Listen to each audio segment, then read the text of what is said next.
Hey, welcome to Trading Fundamentals, where we combine fundamental and technical stock analysis. Today we'll be analyzing Visa stock. We'll look at how the business operates and how they generate revenue according to their annual report. We'll cover pros and cons, competition within the space, fundamental, and finish with technical analysis. Visa earns revenue through facilitating payment transactions between customers and businesses, which is commonly referred to as C2B. Visa charges fees for these transactions, but that's essentially their whole business. I highlighted a few snippets from their annual report where they detail key points of their core business, showcasing how they have a web that spans more than 200 countries and how they work with customers across various categories, like merchants, financial institutions, and governments. Another key feature to note about Visa is that they do not issue cards nor extend credit. They simply provide a network. This is in contrast to some of their competitors, which we'll see later. It breaks down their revenue by these key segments: data processing, service, international transaction, and other. But the model is the facilitation of payments. You may be wondering if Visa derives their fees based on number of transactions or payment volume. And while digging through their 2010 annual report, I found this, stating that Visa derives revenues primarily from fees based on payment volume. This is crucial in relation to inflation, as we'll get into later. Now we will get into some of the pros and growth opportunities for Visa. Thinking about the basics of what service Visa provides, which is enabling a digital transaction network, we can recognize that Visa has grown historically from the transition of economies from cash to digital payments. This transition from cash still has a lot of future growth for Visa, as there is still an estimated $18 trillion worth of transactions in cash or check as of 2021. This will become the future growth of Visa as transacting with debit and credit cards offers significant advantages over cash like security, being that most digital theft is covered by the issuer of the card, essentially disabling individuals from being robbed.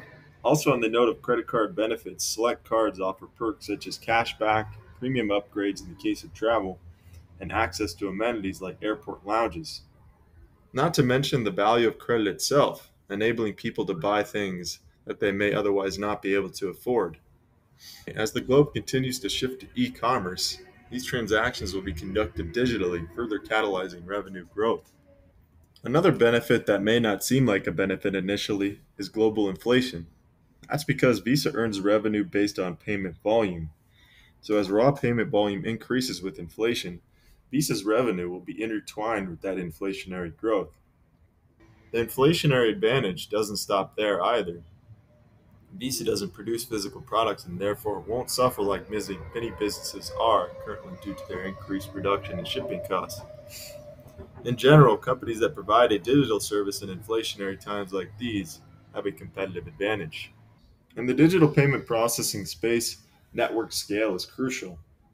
Having a large network enables far reaching transactions and it attracts more merchants as merchants want access to well established networks. Visa has the largest scale in its category, fairly closely followed by MasterCard. Visa's payment volume was a whopping 10.4 trillion in 2021, while MasterCard's payment volume was 7.7 trillion. Having a class-leading scale and established network acts as a deterrent for possible entrants to this space, as competitors will have to work to develop their own network in order to compete. Additionally, Visa is a trusted brand that customers know as being dependable, and that brand recognition is indicative of transaction security. Visa's brand is decades in the making, being founded in 1958. Furthermore, Visa is continuing to acquire potential competitors. In 2021, Visa completed two acquisitions: Tink AB, a European banking platform for 1.8 billion euro, and the Currency Cloud Group, an English cross-border payment company for 700 million pounds, further developing their own network. A potential con of owning Visa or any other stock is the risk of recession. A global recession could reduce overall payment volume and with that reduce Visa's earnings. Later in the video, we will go over Visa's recent revenue decline between 2019 and 2020. But for now, we'll look back at 2006 to 2010, as this was a broad and severe economic decline. For this time period, we can see that Visa continued to increase its revenue year over year, but net income tells a different story. In 2007, Visa had a net income loss of $1 billion. Dollars. This is something to be cognizant of, as we could be headed towards a recession soon, given widespread inflation and rising interest rates. Another potential risk of owning Visa stock is the adoption of cryptocurrency. Visa recognized this competition on their annual report, stating that technology and innovation are shifting consumer habits and driving growth opportunities in e commerce, mobile payments, blockchain technology, and digital currencies. These advances are enabling new entrants, many of which depart from traditional network payment models. They also go on to state that in some cases, these entities are both a partner and a competitor to Visa. I see the adoption of crypto more as a divergence away from the traditional payment network, like Visa's, as potential crypto transactions would likely already have been digital transactions in fiat currency, which would become crypto transactions. Although Visa does have some market share within the crypto economy, with a payment volume of $3.5 billion on crypto linked card programs in 2021, less than 1% of their current total payment volume. If you are interested in investing in the future of the crypto economy, I think there are other companies that would be better suited, as they are far more established than Visa in the crypto economy and offer other crypto features like brokerage and custodial services. Coinbase, for example, holds on their platform approximately 11.5% of the total market cap of crypto assets as of December 31st, 2021. When we look at their annual report showcasing their company overview, they state, "We build safe, trusted, easy to use technology and financial infrastructure products and services that enable any person or business with an internet connection to discover, transact, and engage with crypto assets." This to me seems more like competition to Visa rather than partnership. Now we'll get into some of Visa's direct competitors, which are MasterCard and American Express. Here we see some metrics offered by each prospective company. The main metric I'm highlighting here is payment volume to showcase overall scale. Scale is important in a business like payment transactions, as merchants want to afford themselves access to a large network so they can have the most possible customers. Visa leads the group with $10.4 trillion, dollars, followed by MasterCard with $7.7 trillion, dollars, and trailing far behind is American Express with $1.3 trillion. Dollars. Another broad comparison metric that I think is important is revenue by region. It's important because it shows how established a company is internationally and also acts as a model of a company's ability to reach even further into new economies and markets. Additionally, I prefer to diversify my stock portfolio by region to avoid being overly dependent on one economy. MasterCard excels in this category, followed closely by Visa, and then we see how American Express is primarily a domestic company. Another company that I often hear compared to Visa is Block Inc. or Square. They are sometimes considered a competitor to Visa, but actually they're an affiliate, as they use traditional payment networks to process their merchant customer transactions, like those provided by Visa and MasterCard. And here we see the first page of their 2021 annual report, painting that picture. This is just an honorable mention and clarification of Block. Another competitor that's worth mentioning but not included in this comparative analysis is PayPal, partly because PayPal is both a competitor and a partner, given that PayPal facilitates transactions using both its own network as well as networks like Visa's.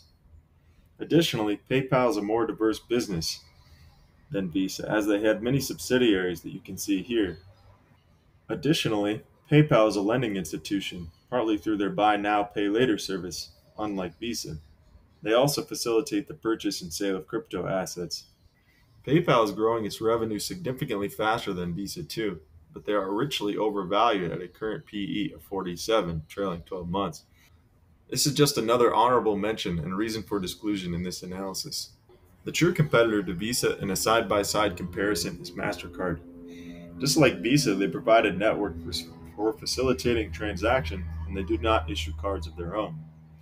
American Express, on the other hand, is similar to Visa, but is also a lending institution, and they do issue their own cards, along with providing a transaction network.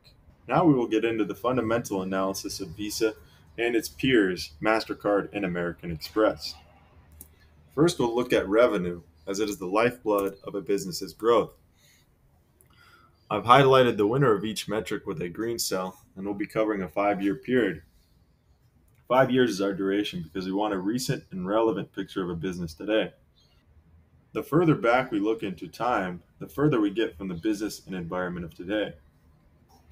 In the revenue category, we see that MasterCard leads the group, growing at a CAGR of 8.62%, significantly outgrowing Visa and American Express. The next column is max revenue drawdown to get an idea of how stable the revenue is year over year. Visa wins this category of revenue stability, having a max drawdown of only 5.2% between 2019 and 2020, closely followed by MasterCard and notably better than American Express. Next, we have net income. We'll look at this to see how revenue translates into net income. American Express technically leads this category, but they had unusually low net income in 2017, and this caused their CAGR to be higher than it would be otherwise. The real winner should be MasterCard, growing their net income at 17.4%. Then we look at max net income drawdown year over year, with Visa winning in consistency, having a max drawdown of 9.9%, trailed by MasterCard and lagging significantly is American Express, having erratic earnings comparatively. Next, we see shares outstanding. This is one of my favorite metrics as it shows that a business is either accelerating shareholder value or eroding it, regardless of company growth.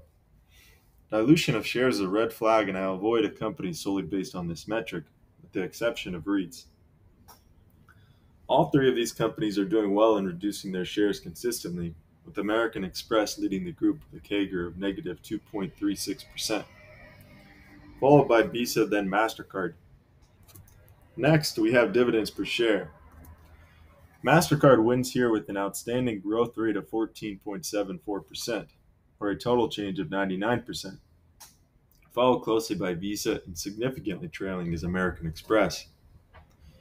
The next metric we have here is dividend payout ratio. If you are new to dividend investing, payout ratio is important because the higher percentage of earnings a company pays out as dividends, the less they have to grow the business or reduce share count. Also, if a payout ratio is too high, it may be unsustainable. MasterCard wins here, having a maximum payout of only 24%, marginally beating Visa, followed by Amex. The average payout tells a similar story again, with MasterCard winning with the average payout of only 20.7%, followed by Visa and Amex. MasterCard and Visa are class leading in the dividend growth and payout categories and are sought after by some investors for those reasons. Finally, we'll finish our fundamental analysis with assets and liabilities, or in this case, short-term investments, and cash, because these assets are truly liquid and have real value, unlike some intangible assets or assets that are unlikely to be sold, like the bulk of a company's real estate. Visa is the leader here, having grown their assets at a CAGR of 11.29%, followed by MasterCard keeping their assets basically flat and Amex shrinking their cash with a CAGR of negative 8.59%. The next metric we see is total liabilities. These companies aren't truly comparable here because Amex is a lending and banking institution, while Visa and MasterCard are not. Being that Amex is a banking institution, their customer deposits are considered liabilities, causing their liabilities to be disproportionately high. So we'll exclude Amex in each of these debt comparison metrics. We see that Visa is growing its liabilities at the slowest rate of 5.17%. Then we see that MasterCard is growing their debt much quicker at 13.9%. Now, to get a whole picture of a company's assets, we have cash and short-term investments minus liabilities. MasterCard wins here, having negative $22.4 billion, closely followed by Visa with negative $28.4 billion. Potentially the most important metric shown here is debt to net income, giving a crude estimate of how many years it would take each company to pay off their debt, assuming no growth and assuming net income or a true bottom line. MasterCard barely beats out Visa in this category, having debt to net income of 3.5 times earnings, with Visa at 3.7 times. In summary of this fundamental analysis, MasterCard is growing the fastest, while Visa is the most consistent grower, and Amex is growing erratically. Each company is consistently reducing their share count over time, with Amex doing so the quickest. Visa and MasterCard are fantastic dividend growers, and their payout ratios are outstandingly low. Visa and MasterCard are roughly equivalent in terms of debt to net income, but MasterCard's debt is growing faster, and Amex was excluded due to its lending arm. Now we'll move on to compare by PE, price return, current value. I'm going to go over the website I used and how to access the tools you're about to see, as I think it could be beneficial for some. First, we'll go over to Seeking Alpha and type in the ticker we want, which is V. Then we'll go over to Charting. Then where it says Metric and Return, we'll scroll through here and find PE Gap and click on that. Now we want to change our time frame to 5 years, as that has been our period thus far. Then click Comparison, and we can input the tickers we want to compare. So we'll add in MasterCard and American Express. Now we see the PE ratio graphed over 5 years, and we'll scroll over to today, where we can determine today's discount compared to the 5-year average. We can see that Visa is currently the most discounted, followed by American Express and MasterCard. We can also look back and see how discounted these stocks were in 2020. Now we'll look at these stocks on a current PE basis to see how they are valued. So we go up to this little cog here and select our type of graph as linear. Now we see that MasterCard has the highest valuation, closely followed by Visa, and well below we see Amex. So this tells us that the market appears to be valuing MasterCard for its growth, while the market discounts American Express, probably due to its instability in revenue and net income. That concludes our fundamental analysis. Now we'll get into technical analysis using Seeking Alpha and Thinkorswim. Now we'll look at these stocks in terms of total return and compare them to the Vanguard Financial Sector ETF, VFH, and the S&P 500 to see how these companies compare to the rest of their sector and the even broader market. We'll reselect percentage and add in BFH and BOOO. Change the chart to total return. We see that each of these companies has outperformed their sector and the market.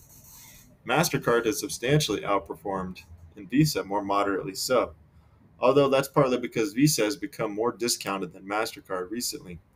And lastly, we see Amex trailing. Now we'll head to Thinkorswim for a more in-depth technical analysis. Here we see Visa on a 5-year time frame, with each candle being 1 week, as you can see in the upper left-hand corner. The first concept I like to focus on is identifying a trend for a given time frame. We can clearly see that Visa is on a 5-year uptrend. The next indicator I focus on is the standard deviation channel, which is depicted here with the light yellow color. The value of the standard deviation channel is that it shows you how far the current price is from the mean. So when price is below the center yellow line, it's a more favorable time to buy, given that price is below average. When it's above the center yellow line, it's an above average price and not an ideal time to buy. The further price moves from the average and towards the bottom channel line, the better deal you have in comparison to average price. This is assuming price will revert to the mean. We can see that on a standard deviation basis, Visa is a great deal on a 5-year period, being far from the center line and close to the bottom channel. We can measure how far price is from the average using this drawing tool. The distance percentage will be just under where the chart says Visa Inc. in the left-hand corner. The distance from the average line to current price is around 22%. Also, many people trade off of standard deviation channels, and we can see that if we change our time frame.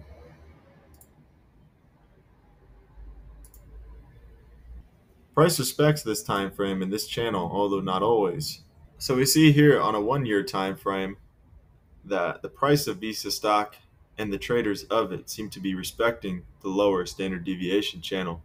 So as price comes in to touch this lower standard deviation channel, it has been reversing.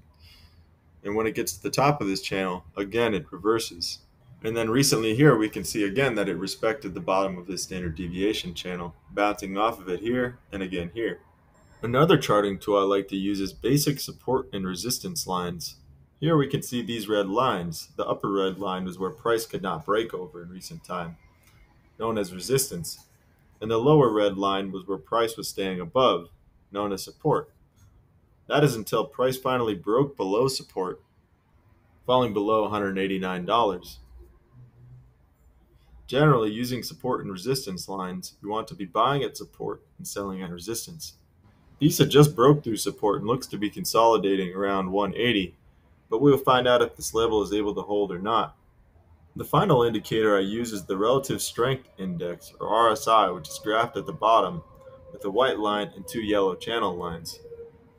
RSI is a momentum price indicator, and it can tell you whether a security is overbought or oversold. When the white line is closer to the bottom of the channel, this indicates a better time to buy, and it's a potential time to sell when the line is at the top of the channel. As we can see, the RSI indicates that Visa is relatively oversold, but may still move further down. That concludes the technical analysis. All these tools can be adapted to fit your intended investment time frame. Should be used in conjunction to determine value, along with fundamental analysis while recognizing the greater economic environment. We can't just look at a company's metrics in isolation when the Federal Reserve can do things like raise interest rates and tank the market, like they are currently. All this information is intended to be educational and is not investment advice. Please leave any comments or insights you may have below. I'm currently traveling through South America, and if you want to help me on my journey, feel free to support me on Patreon, just link below. Thanks for watching.